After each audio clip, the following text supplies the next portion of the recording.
الله الرحمن الرحيم والحمد لله رب العالمين والصلاة والسلام على رسول الله وعلى آله وصحبه ومن والاه.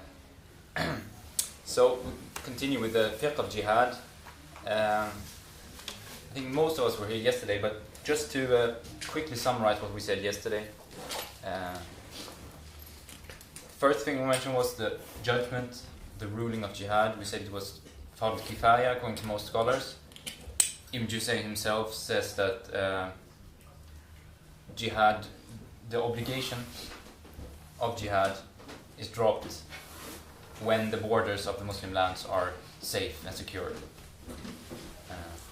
If the borders are not secure, then it's a collective obligation upon the Muslims. We also mentioned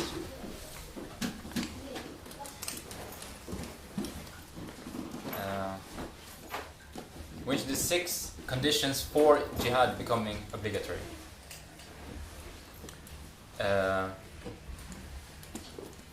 Which is, we said, Islam, puberty, sanity or sound mind, freedom, which means it's not obligatory upon slaves.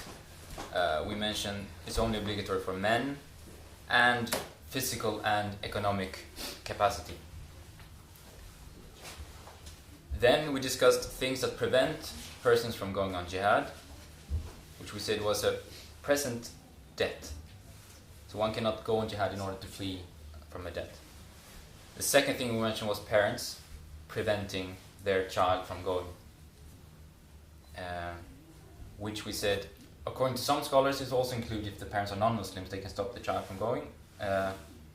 Child, I mean their son, not like small children, of course, because we said it was not obligatory upon children. Then we spoke about the 6 obligatory parts of jihad, which is in all types of ibadah. It's the intention, the niyyah, and we mentioned the obeying the imam in the jihad, which also of course means that you obey the imam if he does not declare jihad. So you don't go out and do jihad on your own. We mentioned avoiding illegal stealing from the booty, upholding any contracts or covenants that have been made, not fleeing from the battle is the 5th, and then the last one was avoiding fasad, which what word do you use? Disorder or creating disorder or corruption. We gave the example of killing women and children, or mutilation, another example. So that was the things we discussed yesterday. And of course we also said, for those who weren't here, that jihad has many meanings. You have the military type of jihad, and you have the jihad that every individual has to struggle against oneself, one's lower desires and so forth, to purify oneself. That type of jihad is obligatory upon every single Muslim. And there's no disagreements about that. Then the scholars disagree about the judgment of actual military jihad. But we said the main opinion is that it's a collective obligation. If some of the Muslims are doing it, some of the Ummah are doing it, the obligation falls from the others. And it can become obligatory upon individuals, for example, when it's defensive jihad. So defensive jihad, military fighting, is always obligatory. If the non-Muslims attack the Muslim lands, then one has to defend the lands. So these were the things that Ibn Jusay mentioned as a kind of introductory matters on jihad. And then what we're going to discuss today is the chapter which is just called Qital, just matters pertaining to actual fighting, and possibly we'll go into the booty of war and so on. But regarding actual matter of military fighting, Ibn Jusay divides this chapter into 7 issues of fiqh. The first one is, who can you fight? The first issue is, who can you fight jihad against? And he says there's 3 categories. The first one is kuffar, non-Muslims. The second one is al-Bughat, which perhaps the best translation is rebels. Muslim rebels who rebel against an established Muslim authority. For example, you have the rebels against Uthman when he was caliph, who eventually killed him. You have the ones who rebelled against Ali's caliphate, leading to different battles. And in our time, you have movements who declare or who rebel against Muslim governments. So in those cases, it's permissible to fight jihad against them, and that is also called jihad. The third category he mentions is al-Muharibun, and it's usually translated as Muharaba is usually translated as how do you say it? Brigandry? How do you pronounce it in English? It's like pirate, brigandry, yeah. Which in some sense is kind of a terrorism, but it's kind of piracy, basically. In the old times, it used to be when you have caravans, for example, or you have big roads in general. People who then, a bit like pirates on the sea, stop to attack and take the wealth.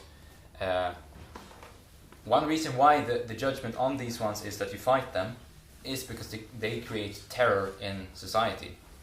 And the Islamic laws are extremely hard on different types of activities which create social disorder. And piracy or highway robbery is another word for it. Bandits. Bandits, basically, yeah. According to most schools, it has to involve stealing wealth. So it's a kind of, you stop caravans or something to steal wealth, which is you stop Muslim caravans. According to the Maliki madhab, it doesn't have to involve wealth. It's just people who create terror in society by whatever means they do it. And these ones have to be stopped. And the judgment upon that type of activity is mentioned in the Quran. I can't remember exactly where it is, but that's where you have, the judgment is execution. Or sometimes it can be expelling them from the Muslim lands and so on. So the judgment can vary, but it is part of the hudud punishment, the hudud punishment which are mentioned in the Quran. So they can be Muslim or non-Muslim? Yeah, exactly, yeah. And Ibn Juzay says, as for the kuffar, we will speak about them in this chapter. As for the rebels and the bandits, we will deal with them in the chapter on hudud. So he will not speak about those two later categories here, but he takes that in the following chapters on hudud. So, as for the first category, which are the kuffar, he says military fighting against them goes for all types of kuffar. All types of kuffar. What he means is different types of peoples. The reason why he says all types of kuffar is because there is this hadith from the Prophet, which it's said that Malik chooses to act upon this hadith, and the hadith is it's found in Abu Dawood and Nasai's collections. From it goes عن رجل من أصحاب رسول الله صلى الله عليه وسلم أن رسول الله صلى الله عليه وسلم قال دعوا الحبشة ما ودعوكم واترك الترك ما تركوكم. Which so one of the companions of the Prophet صلى الله عليه وسلم said that the Prophet said, leave the people of Habasha, leave the Abyssinians or the Ethiopians alone as long as they leave you, and leave the Turks as long as they leave you. So that is a hadith which the scholar says it's a Hasan hadith. It doesn't reach the level of Sahih, but it's the scholars still act upon it. And if one has studied a bit of history, one perhaps can understand a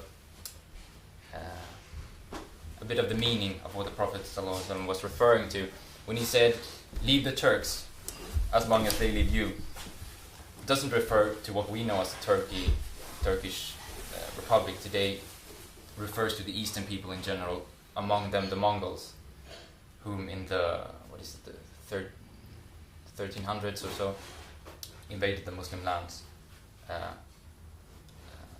and obviously created a massive destruction. So there is a hadith which says, leave the Ethiopians as long as they leave you, leave the Turks as long as they leave you.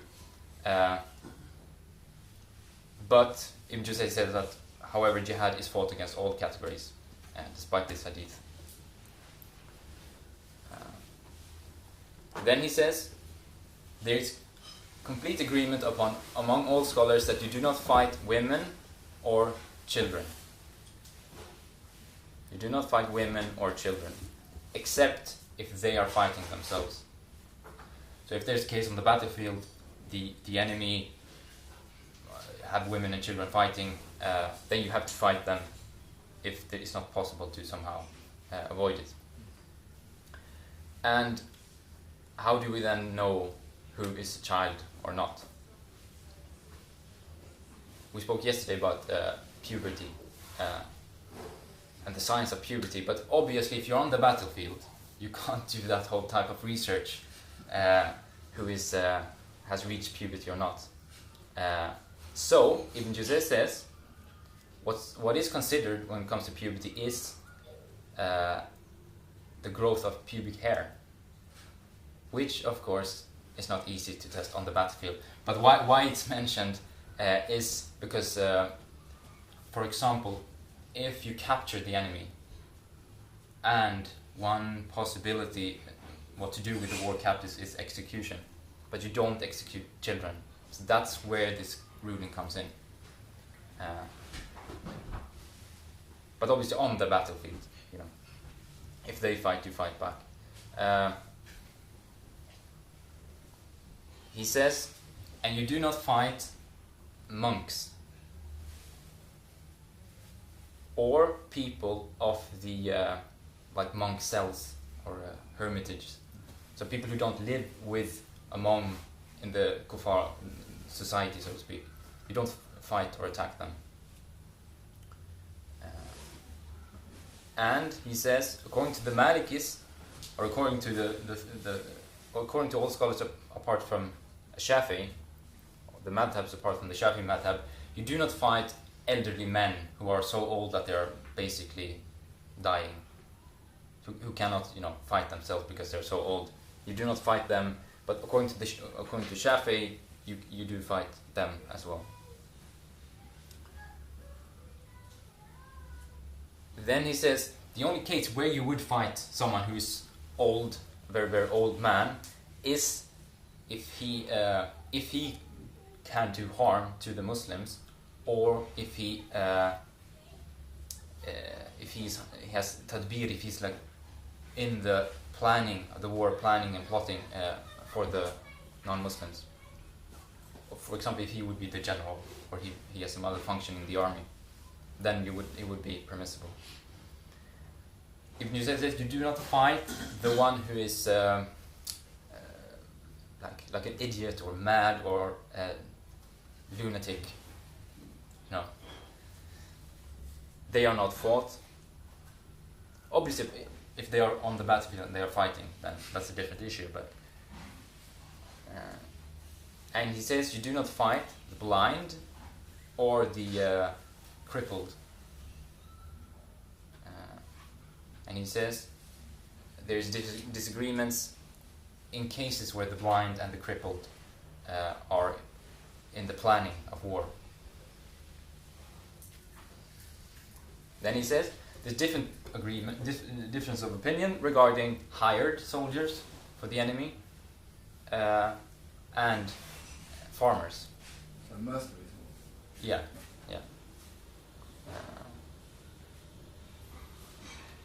And what I mean, so disagreements whether you can kill these types of people. And he says the Muslim do not kill his father if he's a kafir. If it's a case in the battlefield, the Muslim is fighting his father, or he's captured him or something like that. He says the Muslim does not kill his father, who is kafir, except if he's forced to it or he fears for his own life. And this is all Ibn Juzay mentions regarding which types of kuffar that can be fought or can be killed.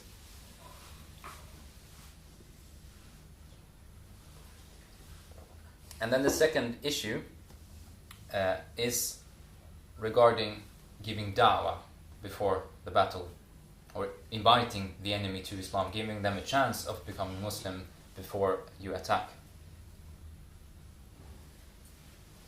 And Ibn Juzay says, as for giving da'wah, as for inviting the enemy to Islam before the actual fighting, it only concerns those enemies who have not been reached by the message of Islam.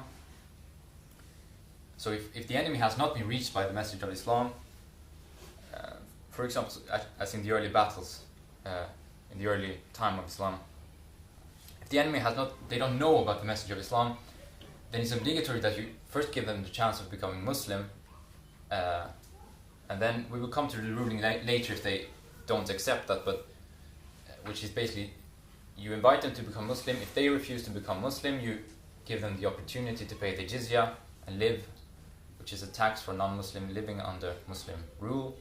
You give them that option, and the third option is then actual fighting. So Ibn Juzay says, if they have not been reached by the message, you invite them to Islam, and if they have been reached, you do not. If they accept the message, they accept to become Muslim, you stay away from them. And if they refuse to become Muslim, you give them the offer of the jizya, and if they refuse that, you fight them. And then he says, as for the ones who have been reached by the message before, you do not stop and try to invite them to Islam, but you try to attack them at a time where you can kind of surprise them, at the time of heedlessness.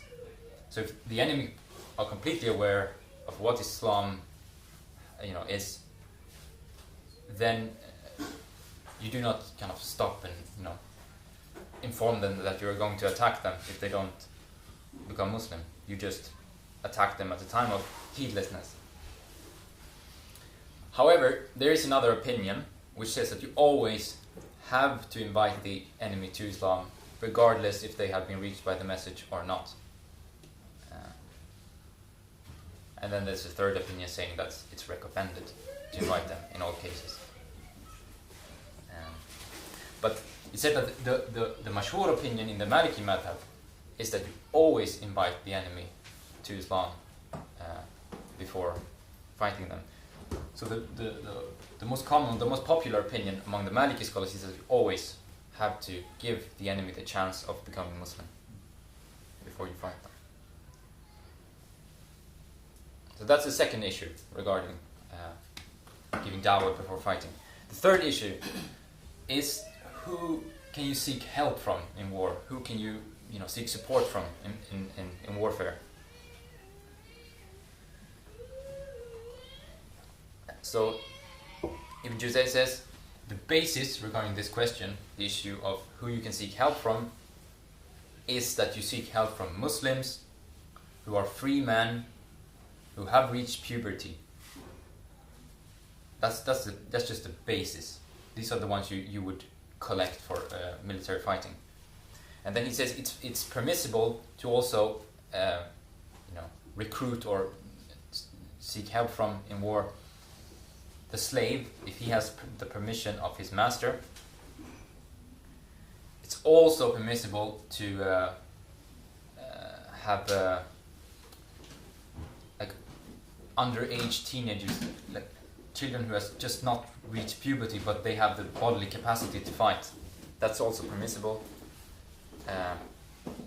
So that's the basis. He says it's not permissible to seek help or you ally oneself with the mushrikeen, with the idolaters,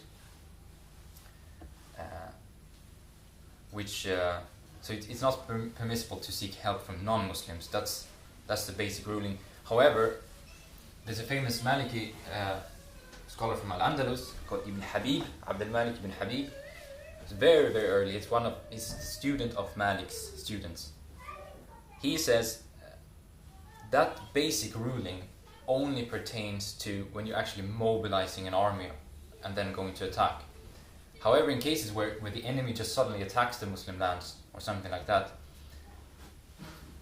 like a crisis situation, then it's permissible to seek allies by those who are friendly towards the Muslim state against those who are fighting the Muslims. So he says, when it's absolutely necessary, you can seek help also from non-Muslims. But you do not mobilize with non-Muslims. So if there's no one attacking you, you don't kind of create these alliances.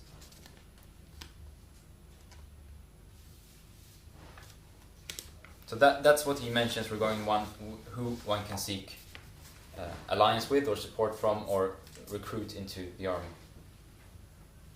Then the fourth question is, what can you bring when you go on jihad?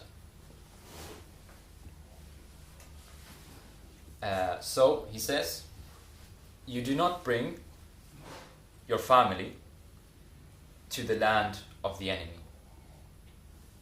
So if a man goes out for fighting, he does not bring his wife and children. And he does, it literally says you don't enter into the enemy land with the family, except if the army is so big that they are going to be safe. That's the basic ruling. So the family are only brought along if they're going to be safe in a big Muslim army. Then he says, and you do not travel to the land of the kuffar, or the land of the enemy, with the Quran, meaning Mus'haf. You don't travel with a copy of the Quran to the land of the enemy for fear that the enemy might take it. And this is based on hadith. That you don't go to the enemy land with the Quran. Most scholars understand this to mean you don't bring the Mus'haf, you don't bring the copy of the Quran when you go to the enemy land. And the scholars usually include hadith works as well. So you don't bring hadith collections when you go to the enemy land. However, there's another opinion, which is from Qadi Abu Bakr ibn al-Arabi, the great Andalusian scholar, who says that he narrates that from his own shuyukh that they said it doesn't mean the Mus'haf itself, it means the ulama, it means the people who have preserved the Quran, who have it memorized. So not just hufad in general who memorize the Quran. He means you don't bring your best scholars to the enemy lands for fear that they will be killed. And one evidence they use for this is that the Prophet ﷺ used to write letters to kuffar leaders containing verses of the Quran. That's one evidence they use, that it's not the letters on paper itself, it's actually the men who are really the carriers of the Quran. This is not the main opinion. The main opinion is just the Mus'haf that you don't bring. But there's this second opinion.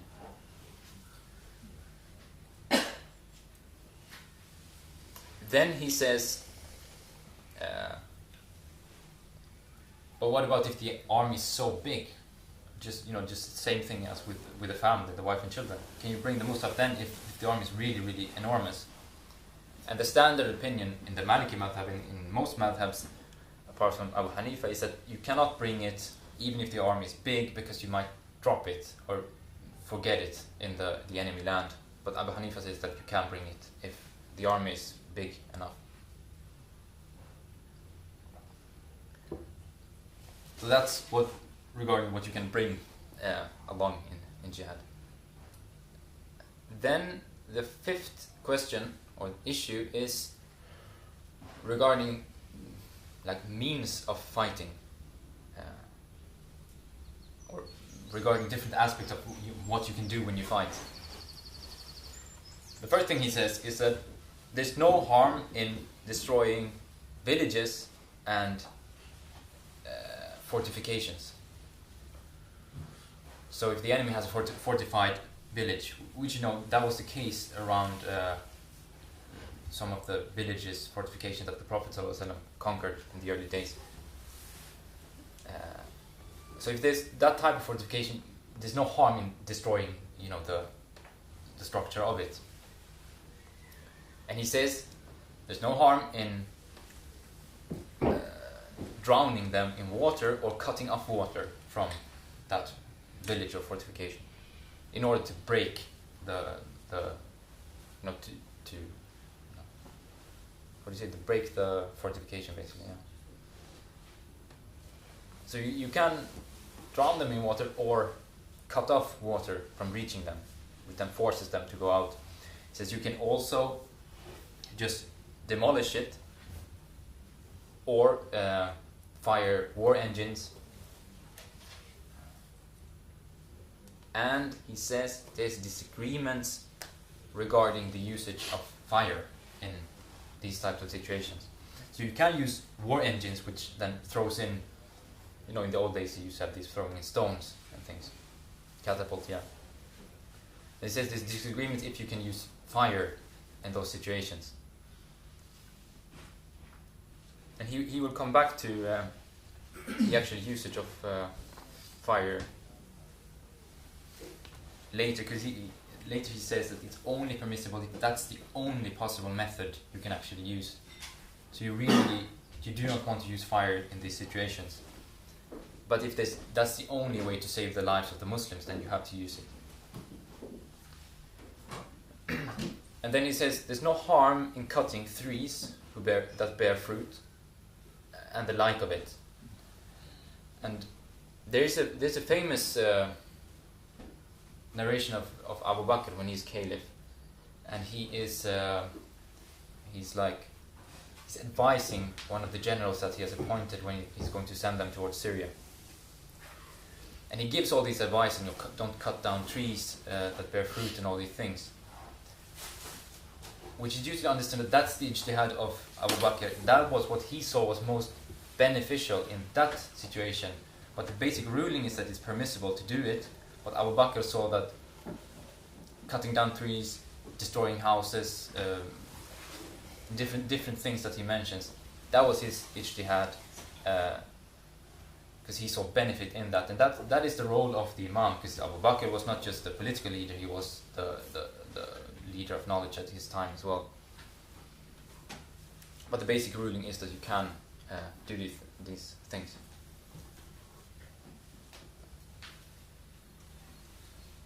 So then he says, but what about if the enemy has Muslim prisoners? What about if there's a fortification that there's Muslims in there?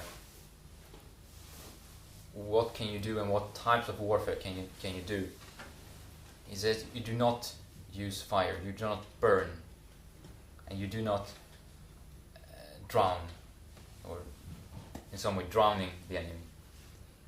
And then there's disagreements regarding whether you can use catapults, war engines, or cutting off water from reaching them. So if there is possibility that there's Muslims among the enemy, it is not permissible to use fire, not permissible to drown them, but you can use war engines and so on to break the fortification. And then he says, and if there's women and children with the enemy, so now we're not talking about Muslims, if it's just women and children, non-Muslim women and children among the enemy inside the fortification, then he says there's 4 different opinions on this. The first one is, okay, you can use war engines, but not burning and not drowning. So you can use war engines just to break the walls of the fortification, but you cannot put fire on the village or drown it. That is the standard opinion in the Maliki madhab. Then the second opinion is that you can use whatever you want. You can use all of these things. Next opinion is you can't use any of it. And the third opinion is that you can use everything except burning. But the standard opinion is only war engines to break the fortification, but no fire or water that will harm the actual population inside. And then the next issue it comes to is human shields. Is that that's what they used to use, and I still use it today. So if the enemy, during a fortification, if they are using women and children as human shields, what do the Muslims do?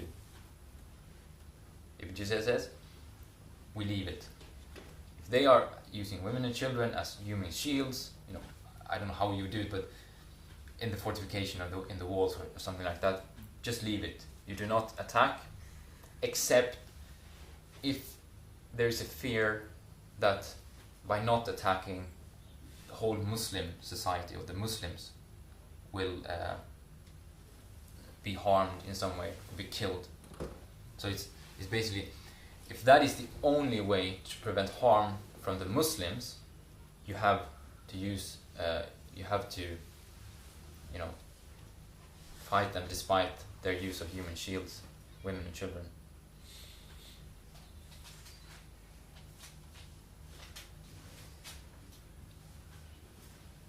I'm not sure if he... I think it comes to later, the issue whether or not if they use Muslims as human shields. So it's not just women and children, but they actually have Muslims in the same way.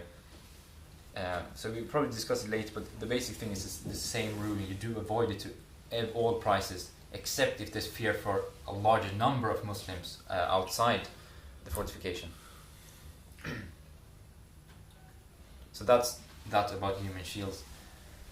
Then comes the issue whether or not you can kill the animals of the enemy.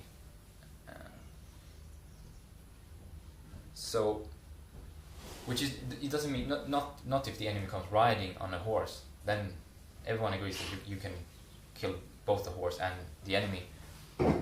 He means if you somehow maybe you've taken the stables of the enemy, for example, can you then kill their animals in order to prevent the enemy from using them? I guess it possibly could be some kind of other way of shooting some kind of where they have their horses or something like that.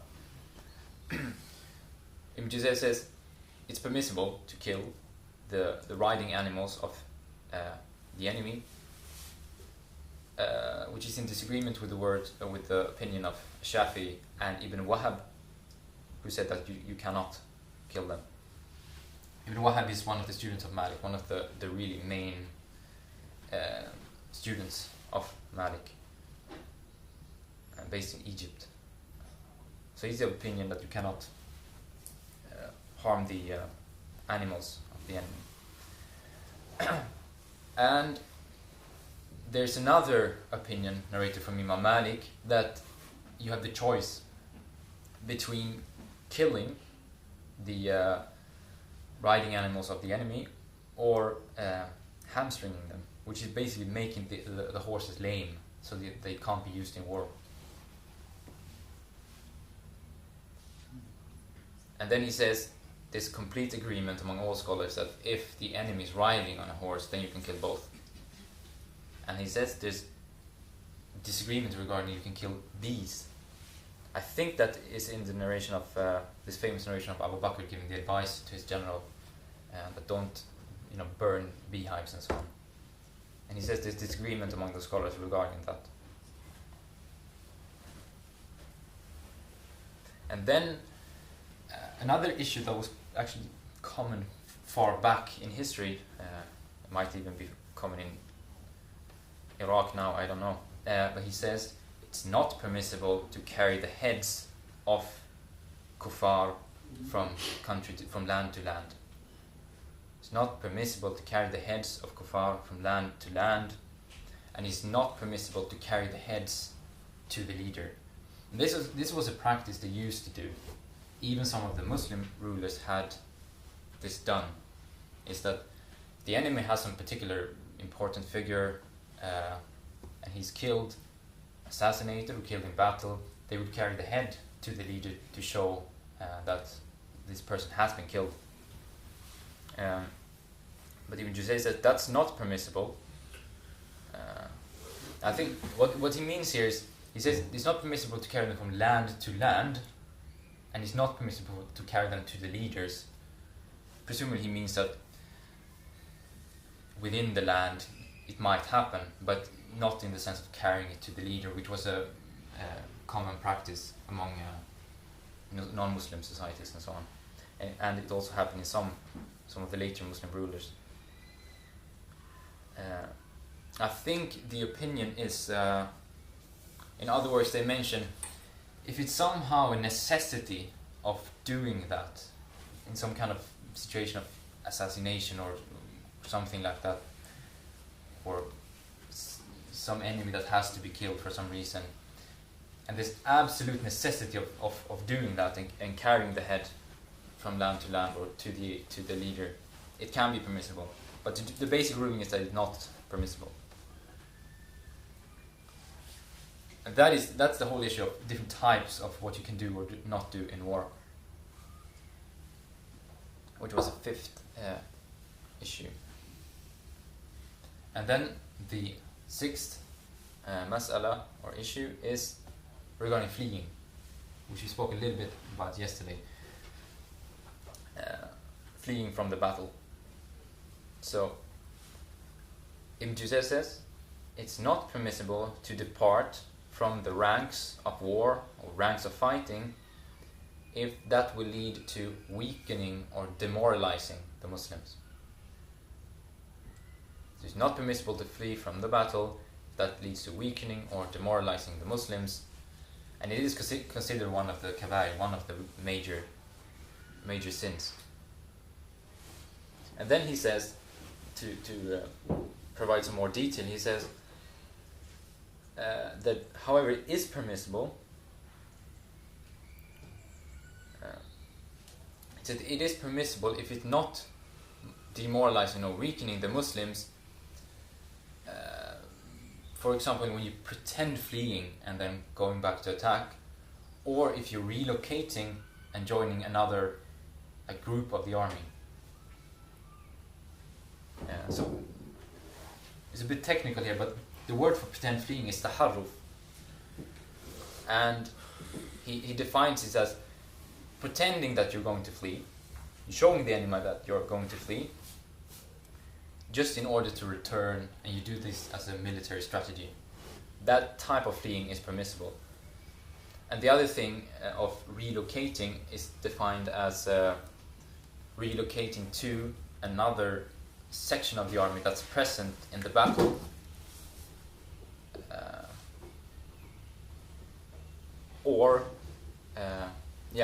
relocating to another part of the army that's present at the battle. And then there's disagreements if you can relocate to another party that's not present at the actual battlefield, but it's, for example, in a city.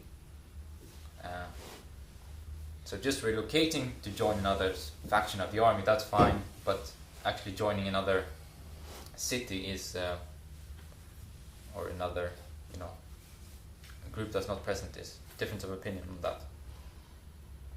But injury wouldn't count as that, really, would it? Because you wouldn't really flee the battle in that way, would you, if you're injured? Or I'm not sure if you might speak about this later. How do you mean? I just imagine if you'd obviously try to get away from a battle if you. I mean, if you're not able to fight, yeah. Fighting is not obligatory upon you. So if you lost the capacity of fighting, you're injured or whatever, then that's a whole different issue.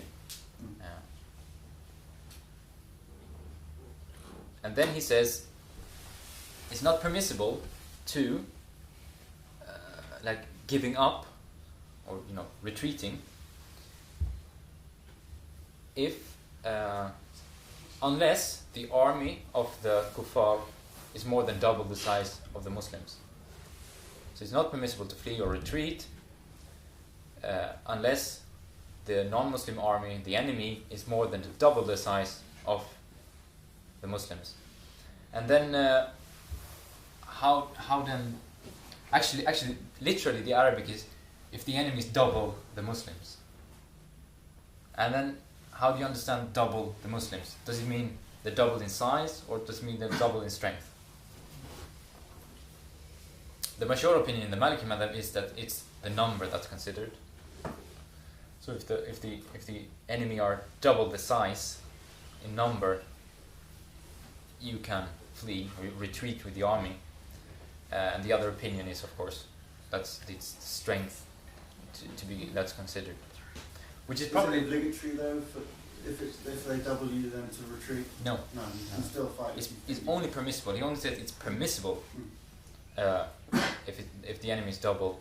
Perhaps the opinion of strength makes a bit more sense in our time, because of you can use different types of weapons now, which perhaps wasn't available then, or was not available. And then there's the third opinion,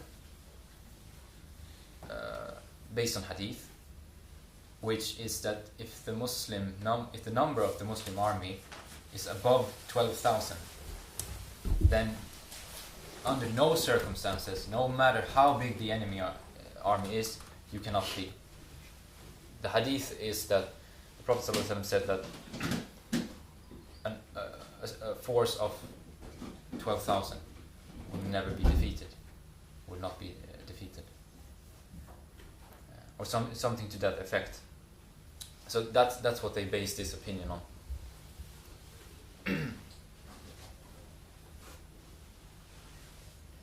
And then he says something that we discussed a little bit yesterday.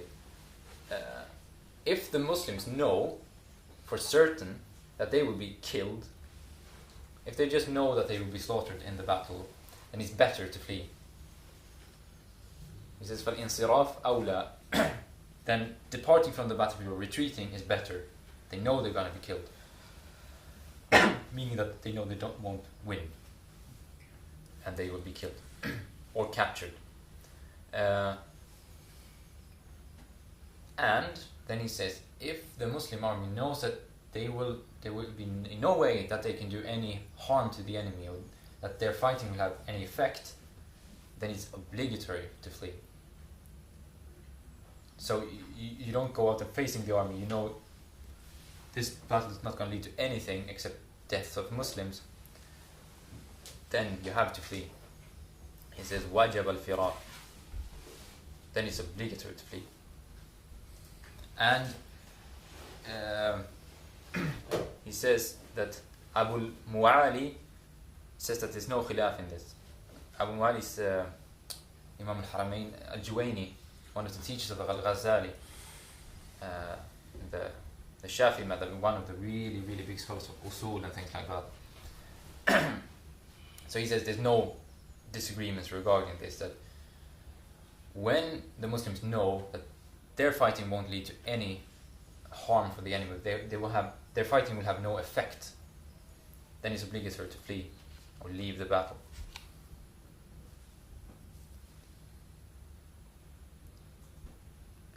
And then he discusses different types of scenarios that could happen at the battle. He says,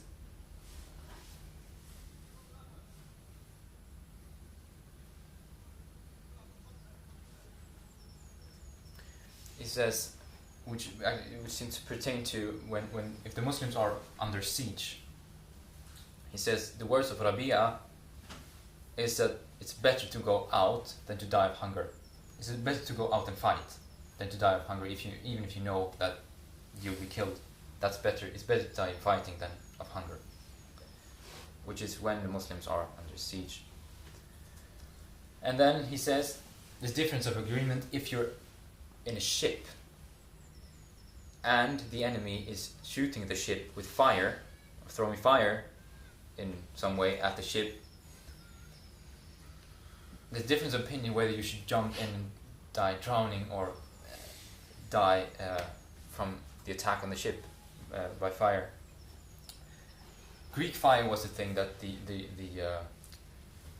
Romans of the Byzantines usually called, that they used against the Muslims, which is a type of fire that burns ships, that we use a bit like, I'm not sure what to consider, but napalm type of, that you throw fire at the ships and then burn down the ships, and then the only choice they have is jump in the water or burn. So he says there's difference of opinion whether or not you jump in the water or not.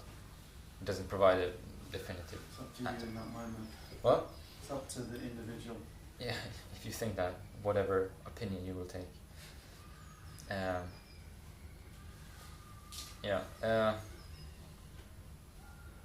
then he says, however, if he's on a ship and the enemy is like boarding the ship, going on the ship to fight, and he knows he's gonna die, should he then fight the enemy or should he just jump off and kill himself? Then he says he should be fighting. Fight until he's killed, because otherwise it would be kind of suicide or fighting, so to speak. That is what he mentions about fleeing, the issue of fleeing. Then the seventh issue in this chapter of various aspects of actual fighting is regarding duels, which was of course a thing that I don't think they use it now, but they used it. It was a big thing in the past. Before the battle, you have a duel between different sides. You know it from the Sira as well. Battle of Badr, for example. The enemy lines up. It's Ali, Hamza, and Ubaidah ibn al-Harith, who goes out, meets 3 of the mushrikeen, and Ubaidah is the first shaheed, the first martyr, because he's killed in his duel, but the other, Ali and Hamza, kills the 3 of them. That's one example, but they in the pre-Islamic times it was done, and it was also done in the early Islamic times. So he says, Ibn Jusay says regarding dueling, it's not permissible if it's done for fame or reputation. If it's done for showing off, then it's consensus among the scholars that that's not permissible. And you might think that why would you say that? Isn't that obvious? But there is this thing about certain things of kind of showing off is permissible in war. Showing your strength, showing off your strength to the enemy is permissible in certain situations. That's why he needs to clarify this. But just doing it for fame and showing off, to get one's reputation afterwards, that's not permissible. Then he says, however, if the intention is good, if you actually go out with a good intention, then he says it's not permissible except if the Imam gives you the permission. So if the Imam allows you to do the duel before the battle, it is permissible, and that's what happened before Badr. It was of course the Prophet ﷺ who gave the permission of them doing it. But someone just going out on their own, and that's not permissible if it's done for fame. And he sets the condition that it's only done with the permission of the Imam if the Imam is like adli, he's righteous and just. If he's a just Imam, then you can do it. So it's meaning that it's not done if the Imam is, thoroughly corrupt and he sends out, then it's not permissible, even if you have his permission. So is that the leader of the army or the leader of all the Muslims? Because you might appoint a leader of the army, so... It's the general of the... The general of the army. Yeah, or the leader of the army. Of course, it might be conceivable that the actual caliph, says that when you go to battle, do the dueling before. But in the context of this, it's the leader of the army. Then he says, what about one person taking on the whole army? This was also a thing that was done.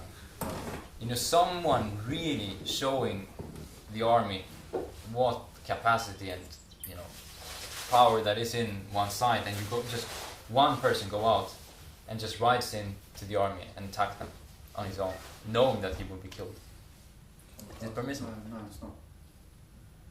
That's not permissible. Is it permissible to one taking on the whole army? He says it's mustahsana.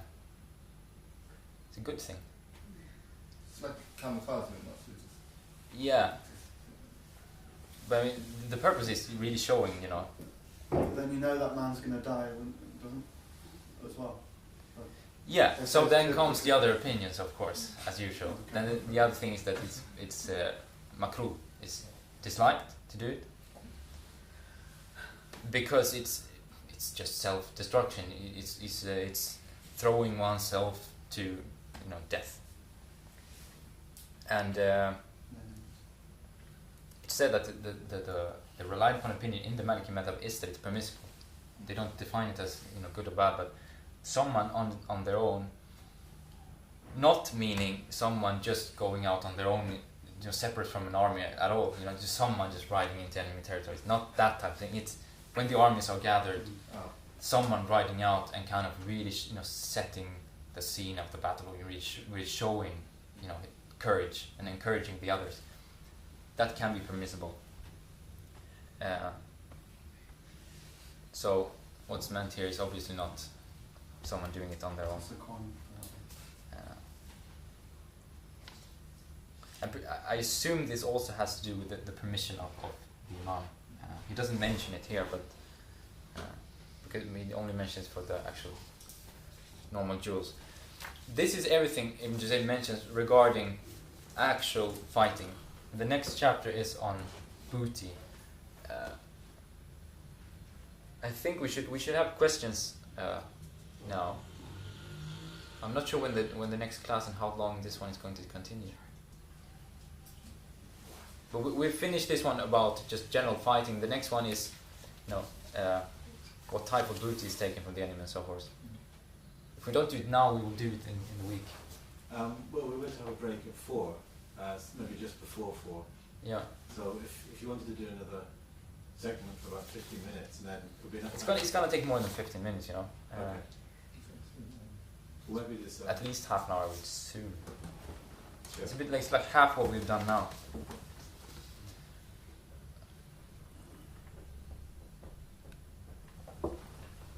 We could have questions anyway. I mean, we finished one section of the book.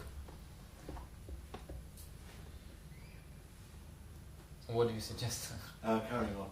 Carrying on. Yeah. Is everyone okay? Is the temperature's okay in here? Yeah. I've explained everything very well. Yeah, but if there's any kind of questions about something happening today or whatever, it's just good that we bring them up and kind of, even if we can't provide a definite answer, then.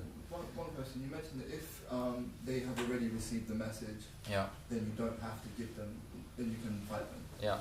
But what if, do you then have to offer them the opportunity to live under the jizya, or would you just, under those circumstances? The thing is that the standard opinion in the madhab is that you always give them the option. And then jizya comes natural, because if they refuse that, then the jizya. But under The other opinion, I actually don't really know how the jizya would come in. Because is it, so would it then be assumed that because you've already offered to give them... it's kind of assumed that they probably know about the jizya as well. Exactly, yeah. Non-Muslims know a lot about jizya today. I know. So maybe that's a part of it.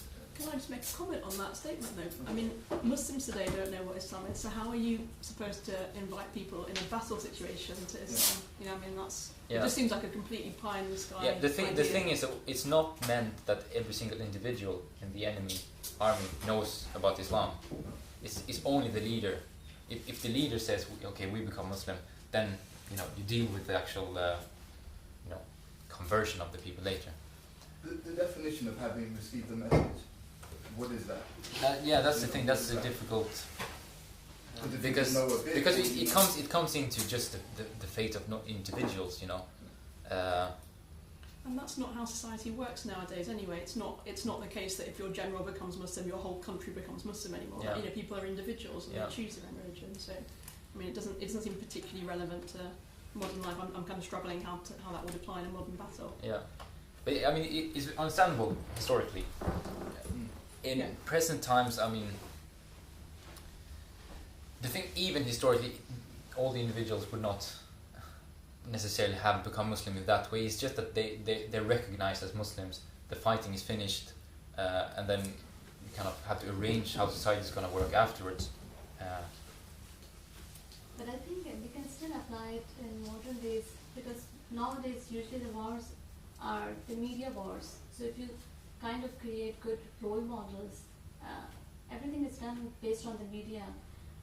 For example, if you, in any country, in any economy, if you raise the profile of that country, then people are going after that. So majority of the wars are political and through media nowadays. So we can apply the same very basic principles through the media war. You can raise the profile, you can create role models that people usually follow. Because nowadays, everybody seems to follow someone, so we need to have good role models. Yeah, of course. But the thing when it comes to what the enemy accepting Islam or paying the jizya, that's preferred things to avoid fighting. So if the imam or the leader of the enemy, if he just accepts Islam, and that's just one way of stopping fighting, he will stop his army from fighting. Or he says, my people will pay the jizya. So even today, even if all of them would disagree with that, then that's his kind of problem to deal with in some way. Yeah. Because you want to avoid actual military fighting. We said yesterday the purpose of jihad is not to fight. That does have effect. If a celebrity convert, if you see, and you said that famous person has converted to Islam, people think about it. People see it in a different way. So it's kind of you can apply it nowadays as well. But unfortunately, political leaders do not have that status. It's rather if the political leader does something, then we do the opposite. I just wanted to get a bit more of a clarity around the usage of fire during battles, because obviously there's a lot of misconceptions about that. I mean, obviously we know that we're living in a time where this type of engagement and detailing are not permissible. That's clear for everyone. In the situation of usage of fire when people are actually invading your land, people being burned, is there any way you could give a bit more details about the permissibility of that? For example, initially with self-defense, also bombing other countries, right? Presumably, the justification for Pakistan having nuclear weapons is that, at some point it will be permissible to use nuclear weapons is terribly difficult to fit in with this, because it's so much killing women and children and destroying absolutely everything. But the thing that always comes down to in the fiqh is that if that's the only possible way of saving the lives of the Muslims, that's the only way. But some people have used fire. The execution that ISIS did, for example, burning. That's obviously not permissible in no circumstance. You absolutely don't use fire against any individual if you can execute him in some other way. You certainly do not use it against a Muslim. And all the scholars agree on that. But then bombs, that's where if it's like war engines, catapults, or if it's like actual use of fire. It is like fire. But it's more than that. It's more destructive. Yeah. What Ibn Juzay says is that if that's the only possible way of, saving one's own side, then you can use anything then, can you? Technically. If it's the only way of saving the Muslims' lives. Or not. You obviously try to use the least, to limit the damage. Does it say anything about kind of like poisoning water supply or anything like that? Can you do that? Obviously, you would harm. I've read it somewhere. I can't remember what the opinion is on that. You probably would harm women and children. It's the same thing, but I'm not. I find it hard to see that could be the only way to defeat the enemy. Probably, there are other ways, which are less. You do use it as least to create as least little damage as possible. Anything else on actual fighting? takfir and true fighting, but the recent attacks of Saudi Arabia on Yemen, would that fit in the ruling that they are rebels that are fighting against an established government there? Or how would that Are they fighting Saudi Arabia? No, I really don't know about this conflict, but yeah, they are fighting against the Yemeni government. Yeah, no, I don't really know. Would you call that jihad? I mean, I can give you historical examples because I don't really know this conflict. I mean, one could ask about the priorities of who you attack, because you have other things going up north of Saudi Arabia, which they don't seem to care that much about. But I don't know about that conflict in particular. But classically, it's if you have the caliph, well-established caliph, then you have a group of Muslims who have a political motive in attacking the imam, the caliph. That's the type of rebel that's referred to. Or you have a well-established local government within the caliphate.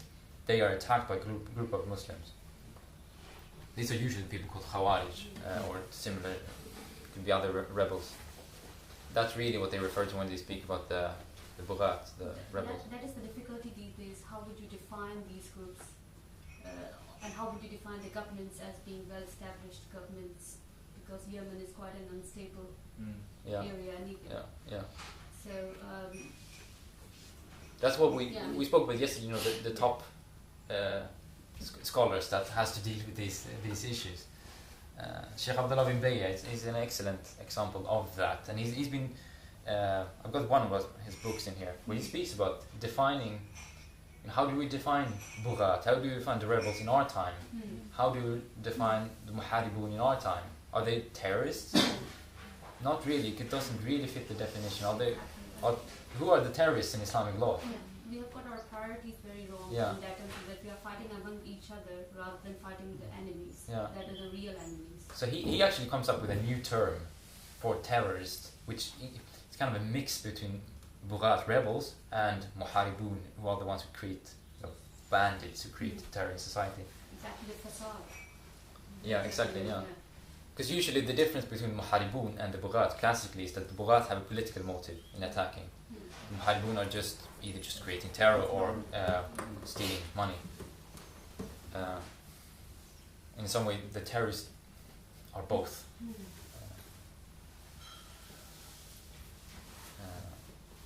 I mean, classically and nowadays, it's based on takfir of leaders.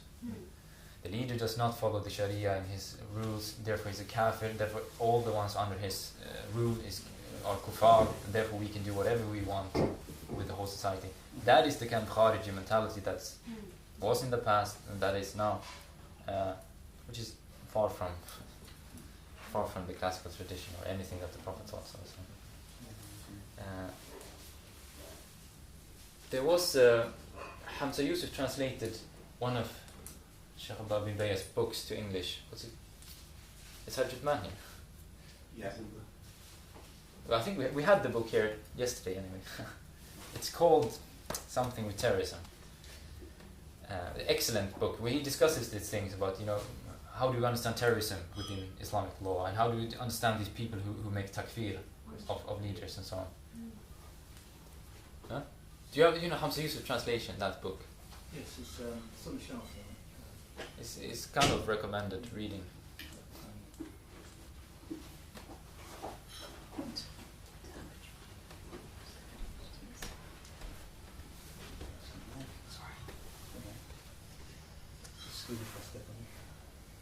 Sheikh Abdullah bin Bayy is interesting. He's a Mauritanian scholar who's also studied French law, so he's very aware of the whole European tradition. He lives in Saudi Arabia, he's well accepted, not, in Saudi Arabia. He's trained as a Maliki scholar, he's aware of, all the madhab and so on. The culture of terrorism, tenets and treatments. From Sandalat, the Zaytuna College in America. Translated by Hamza Yusuf. It's a very good translation as well.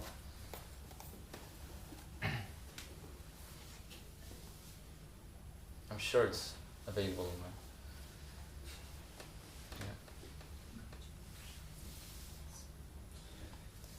So, anything else before we...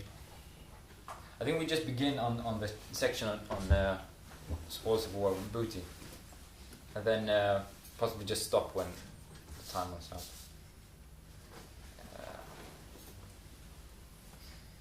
Just a general thing that one has to know regarding the booty. Yeah. So regarding the terminology, it's actually useful to know these terms. Ghanima is defined. There's three types. Well, there's two types of booty. That's the easiest way to understand it. Two types of booty. The first one is called ghanima. The second type is called fay. Fa, ya, and then hamza. So ghanima and fay.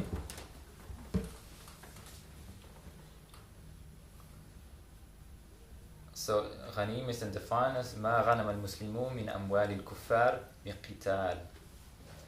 Ghanima is what the Muslims take from the kuffar by fighting. It's the booty that's taken by fighting.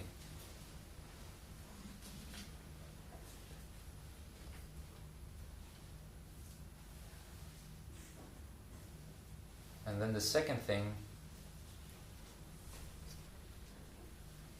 so all types of booty taken by fighting is called ghanima. Second type is fay, which is defined as ma sara ila al-muslimin min amwal al-kuffar bighayri qital. What ends up in the hands of the Muslims without fighting. We will come back to exactly what that would be. So, ghanima is what is taken by fighting. Fay is what is taken, or what is acquired during war without any fighting. And fay is what's spoken about in Surah Al-Hashr. No one says, Ma afa Allahu min... How is it? Ma afa Allahu minhum. How is the ayah? وما أفاء الله من أهل القرى فلله ولرسوله. That's the first one, huh? Yeah. Recite it again. ما أفاء الله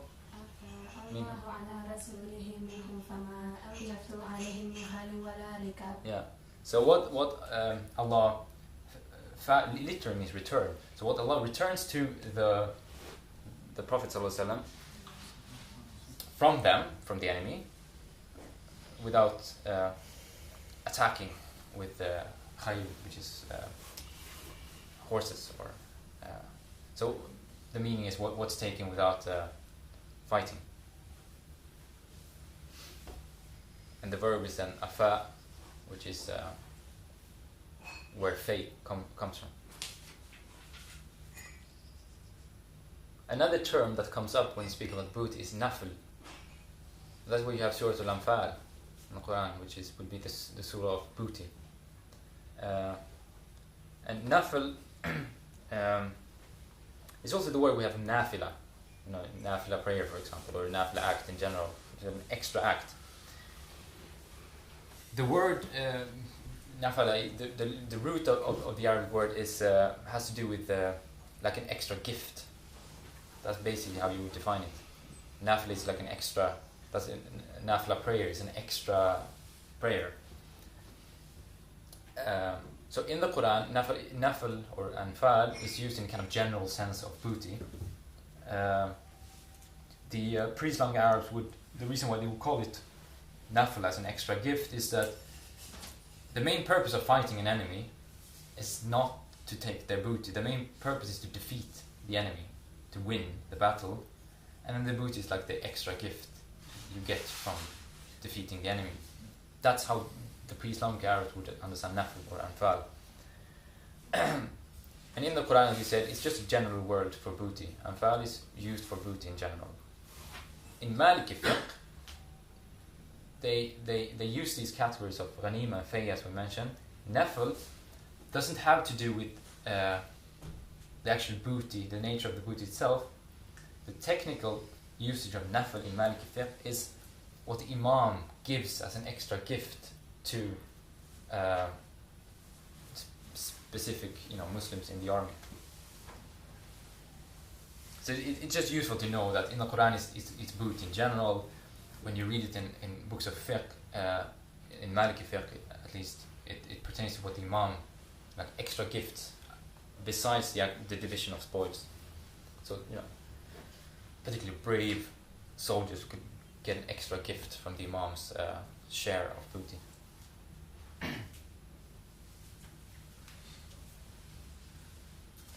So the chapter which we are looking at now is called Ghanaim, plural of Ghanima. And he will speak about Fay later. So, Ibn Juzay says, the booty consists of 7 things. The first one is men from the non-believers. Second thing is their women. Third thing is their children. Fourth thing is their wealth or property, amwal. Fifth thing is their land. Sixth thing is their foodstuff. Seventh thing is their drinks. And we'll go through these categories later. That's what he's doing now. So he says, as for the men, that the men that's taken by fighting, the war captives, male war captives, the Imam has the choice between 5 things.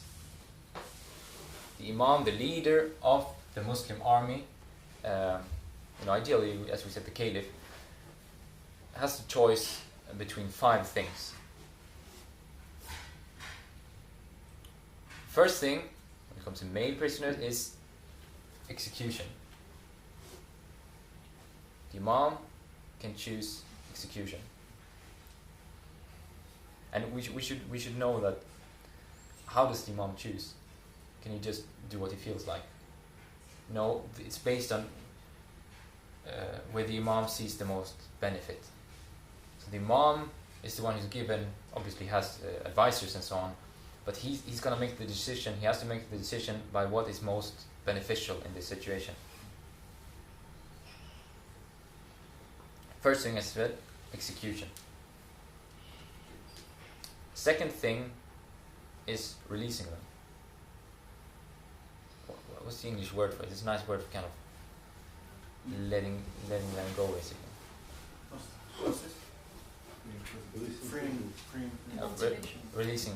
Releasing words.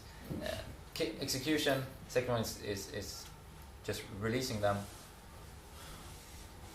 Third thing is ransom, taking a ransom from the enemies and then exchange the prisoners for ransom. This is of course a thing that happens in war where there is captives. The armies exchange war prisoners and so on. We'll come to that later. It's obligatory to free. If the enemy captures Muslim prisoners, then it's obligatory for the Muslims, by whatever means, to free them. So the third thing is taking ransom for the war captives. The fourth thing is jizya, incorporating them under Muslim law, Muslim rule, having them accepting the authority of the Muslims and paying the jizya. And we'll come to, in the end of the chapter, he will speak exactly what the jizya is, how much it is, who pays the jizya, and so on. So we won't go into that now, but that's one option for the Imam to choose and have him pay the jizya. And the fifth thing is slavery, enslaving the man, if that is practiced, of course, at the time. And slavery was, in the time of early Islam, that was the standard among all over that region of the world. The Persians would do it, the Romans would do it. So at the very least, it is slavery in the early Islam was at the very least giving the enemy what the enemy do to you. It's that at the very least that's one way of understanding. Another thing with slavery was, of course, that it was I think it's Qurtubi, the famous Mufassir, he mentions that slavery is a fast way for people to become Muslim. He mentions specifically regarding women, but we know from Islamic history that groups who had been enslaved, and they were usually freed, and how many scholars, for example, of course the scholars are the ones who get famous in Islamic history. There was probably a lot of other good people as well that came from them, but the scholars are the famous ones. But how many scholars do we hear that they're from the Mawali? He's the Mawla of so-and-so, he's the Mawla of this, and so on. And one thing that could happen is by becoming, their ancestors had become slaves and then they were freed. The history work that I'm working on in my research, which is the Tarikh of Khalif ibn Khayyat, he writes the history of the Islamic community for the first 200 years of the Hijrah. One of the teachers of Bukhari, so he's a major hadith scholar, and he's really interested in, when he looks at the battles, he's really interested in who were the fathers, who were the captives whose sons then became major scholars. So he usually lists the people, the grandfather of so-and-so was captured in this battle. And then, Ibn Ishaq, for example, the famous Sirah writer, he said, his grandfather, whatever he was captured there. So you could become a Mawla by other means. It was sometimes a thing for new Muslims that were kind of taken in by a tribe that came from non-Arabs. They were taken in and they were made a part of the tribe. They were the Mawla of so-and-so, that tribe. So the Mawla-ship kind of comes from different things, but slavery was one thing. So one effect of slavery was quick conversion to Islam, because these people lived with Muslim families. They became Muslims, they were freed and so on, and became part of the Muslim society. And this is, I'm not trying to kind of justify slavery or anything like that. I'm just trying to explain how it historically worked in the early times. And it's probably not that way it works. People who practice it now do it for other reasons. But that was the case in early Islam.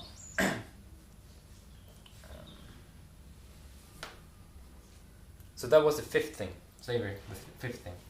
And as we said, the Imam chooses between these five things, chooses the thing that he sees most beneficial for the Muslims. Then Ibn Juzay says, it's complete agreement among the scholars that you can use war captives taken from the enemy to free Muslim war captives, so exchange of prisoners. That is permissible by consensus. Then there is disagreement whether or not you can take wealth in exchange for the prisoners. So you can give them back their men and take wealth back. There's disagreements regarding that. It also returns to what the Imam sees beneficial.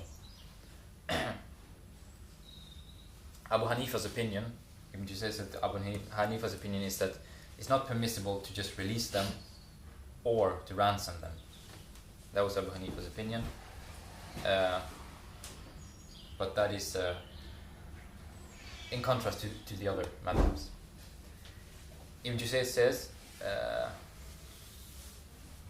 a qawm, a group of people, he says, have said that male war prisoners are always executed. This is not the majority opinion or any opinion of the madhabs, but he says a qawm, some group of people among the scholars have said this. So that is about the men. These five things can happen about the men. And of course, when one understands this, one has to... someone like Sheikh Abdullah bin Bayy again would be the one to kind of consult in such matters, or other scholars of that caliber. What is most beneficial? what is suitable for our time, how do we understand these rulings in our context, and so on. But this is just the basic of the classical tradition. So the actual application in our time requires, of course, an understanding of the context we live in, and high, good scholars who can deal with these things. Is Hajj Khalil here? I'm not sure how long we should continue. Because what Ibn Juzay is doing now, he's just going through all these 7 categories we mentioned, men, women, children, and so on. What do you think? What's the time? Yeah, no, Ajman and I are saying probably, we should have a break now. Yeah. Because it's quite a very intensive class. I know. I have to say. Yeah. But if there's any questions, we can have them now. Yeah. Please, can you never ever use the word slavery ever again when talking about these kinds of things? Because to a modern person, slavery translates as kind of human trafficking, kind of exploitation, kind of things. And I don't think the meaning there is actually the same as the modern meaning of slavery. If you see what I mean, it's not like trafficking people and selling them and abusing them. What words would you suggest? I mean, I don't know, you're the kind of person giving the talk, but I mean, to a modern person hearing the word slavery, I mean, when you kind of see somebody being trafficked in a police cell, for example, that's not what Muslims would have done. Yeah. So I think a different word needs to be used. Yeah. Well, it's a good point. I mean, it's to do with the translation. Yeah, absolutely. I completely agree. I just don't. I didn't really think of it. Yeah. No. I mean, something happens. One can look into. Yeah, it's a good question. That is a good point. I mean, nowadays slavery is human trafficking. Yeah. Yeah, I mean, even in the past, I mean, Muslim slavery was very different from other types of slavery in other parts of the world. So, I mean, the point is valid there. I think it's a historical fact as well that you were talking about that used to happen in those days to the regions, to the men that were captured. Yeah. But we have to use the word as it is. I mean, of course, you wouldn't use a word that completely means something else. I don't know what that would be, but. I mean, slavery is a real problem nowadays. In Britain. I mean, there are people brought here from China to work as slaves in factories. Or women trafficked for exploitation. And when you say that word, it sort of has other connotations. People need to be really, really careful. No, maybe that should be used. It shouldn't be the words. That isn't slavery. Slavery is we need to rediscover what the word means for ourselves. There's probably economical exploitation, something of that sort that you're referring to. Well, I mean, I work as a police doctor, and when we talk about slavery, it means human trafficking. So I mean, it just makes me feel slightly worried to hear you. If you speak to, I mean, most Muslims as well, or non-Muslims, speak about slavery. What they will understand with it is not what we read in the fiqh books. It's very far from it. So in that sense, it's useful to have some kind of term that you could use. But until then, I don't know what that would be. I mean, it will trigger strong feelings of disgust, amongst people who've kind of seen it in other situations. I think you need to be really, really careful when you say that and just clarify what your meaning is and what the classical meaning is, not what the meaning today is. Yeah. Do you have any word? I'm sorry, I just caught the tail end of it, so I was just wondering, what are we looking for? One of the things you can do with men, war captives, is slavery, enslavement. Sorry, I used to go again. And she mentioned that it has bad connotations in our time, and there might be another word that we can use for it when we discuss the actual classical meaning of it, because the classical meaning is very different from non-Muslim historical slavery and slavery in our time. Well, there are aspects of the our classical understanding of slavery that come quite close to this concept of indentured labour. Which covers, there's a big overlap there. I'm not saying that one can necessarily use that, but it's worth exploring as an alternative. Otherwise, as someone else is saying, I mean, it's exploitation of some sort or some kind of, but that's rather general. But indentured servitude is something that might cover it in a less sort of emotionally charged way. And also, if you say it to people, they won't understand anything what it means. Well, in that case, this is what we're here for. And people need to start finding things out. Yeah. So just another question. You mentioned that Muslim prisoners have to be freed. So that's like it's a priority to free Muslim prisoners. Does that mean then if you have non-Muslim prisoners, you have to then exchange the Muslim prisoners? If that's the only way to free the Muslim, if that's the only way to free them, yeah. Because we mentioned yesterday that one of the things that can make jihad obligatory upon individuals is to free Muslim prisoners. It's one of the things that turns jihad from a collective obligation, fard kifaya, to fard ayn. If the enemy takes Muslim prisoners, then you have to free them. Obviously, ransoming them is the easiest thing. Yeah. Nowadays, the Muslims can do jihad, or must to be one caliph. Nowadays, in our situation, it's possible or not possible do a legal jihad? I mean, jihad does not require caliphate, but it does require a well-established government and a valid understanding of jihad, and obviously a valid enemy. It's not jihad to declare Muslim leaders kafirs and then attack their people, for example. But I mean, the caliph in himself is not the necessity for jihad. For example, if Morocco was attacked, for example, it would be obligatory upon all the people living there to defend themselves, and that would be jihad. It's not necessary a caliph. The caliph, no, it's not necessary. I mean, it's been many times in Muslim history where there has been no caliph, or caliph. So it's not necessary. No. And imagine in this case, the Moroccan people that wins the other part, they can take a slave. Can exist nowadays the concept of a slave? I mean, it's not used in the world. So that would be a question of reintroducing slavery. And then one would ask the Imam, is that the most beneficial you can do with the war prisoners? Because we said the Imam has the responsibility of choosing the thing that's most beneficial. Introducing slavery, If it's useful, can be. Classically, it's one has a choice in the classical tradition. Yeah, but of course, that would be an issue that the real ulama of Morocco in that case would have to discuss, and I would doubt that they would recommend introducing slavery. The one case that's always worth looking at in terms of these finer questions, in terms of who's fighting whom under what authority, and Sokoto Jihad is a very interesting one in that way, given that it was located within a particular zone historically, and also in terms of Muslims fighting Muslims, in terms of kings versus sort of Islamic authorities, and this kind of decision making, which was well documented in terms of the fiqh that was being applied at the time, and all of that documentation is still available. Yeah, which was based on Maliki. That's right. Fiqh as well. But the enemy there, the ruler they were attacking, what was their kind of defect, or what was the triggering cause of declaring jihad? They were animists, and they were mixing the deen with kufr. So it was kind of outright kufr, Because that's the classical opinion. You do not attack leaders unless they outright commit kufr, they openly display kufr.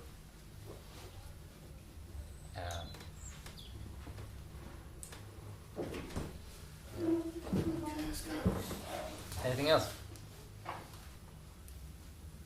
Sorry, just one aspect that somebody was talking about.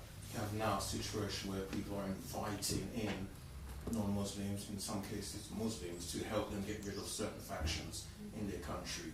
What is that? What was specifically what? Well, Libya, for instance, is an example.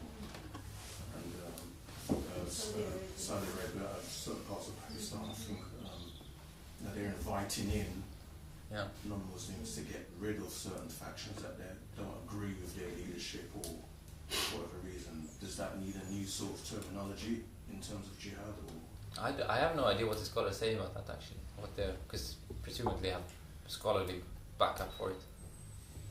I don't know, because it is seeking the allegiance of kuffar against people who are rebels, but they're still Muslims. So it's kind of a difficult issue, but I don't know that. I'm not sure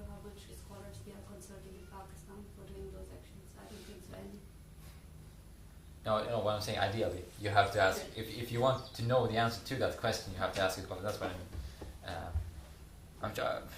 I'm sure Saudi Arabia has produced fatwas for what they are doing, for example. Saudi Arabia is actually quite moral. I think they have quite a lot of people within the army who are Fars and kind of legally qualified. But it's the government I'm talking about. It's not the army. Government's different, isn't it? Yeah. It's politicians. CDM Ammar gave a khutbah 2 weeks ago that highlighted many hadith that basically came to the conclusion that the idea of removing a leader, even if he isn't praying, even if he's not leading or following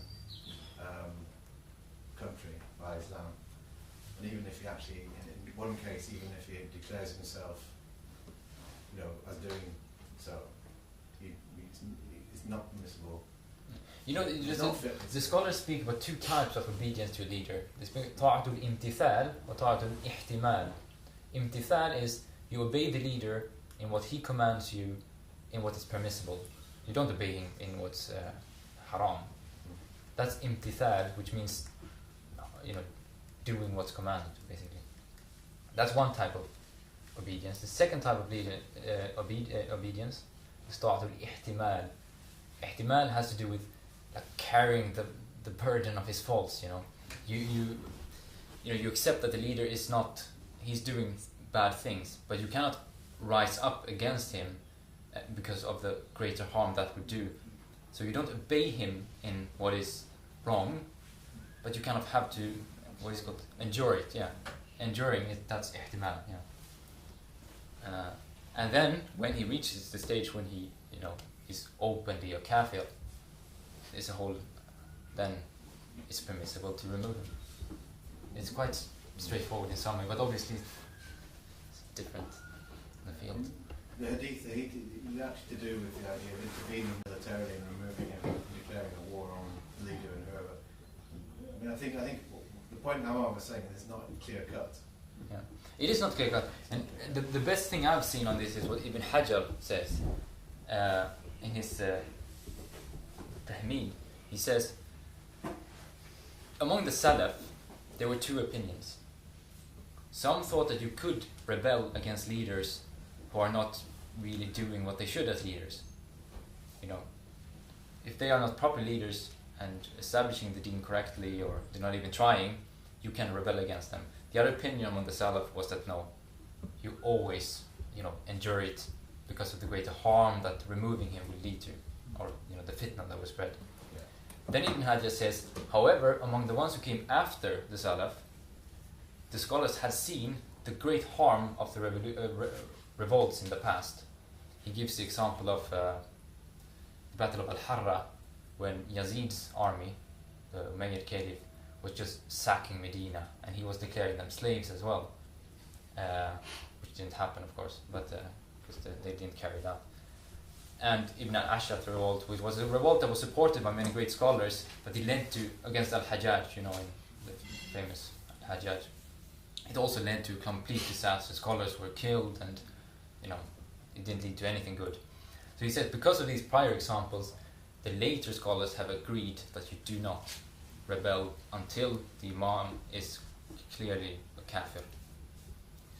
So the kind of, among the Salaf, we recognize that some of them thought that it was permissible to do revolt, even if it's, it doesn't become a kafir, it's just a really bad Muslim. But the later scholars then agree that we know from the past that this is not the way. I think what's rarely mentioned is that there's no such thing as an independent country nowadays. That leaders of countries are in effect serving interests outside of the country. There's worldwide powers that enable these leaders to take power and to rule by other than Islam. And Muslims just don't understand this. So I don't know, I can't make a ruling on that, but one would imagine the figures regarding being outnumbered. When you've got 10 countries surrounding you, if you remove your leader and they like him, they're going to send in something to defeat you. Or they're going to say they're happy with you, or you do a deal with them.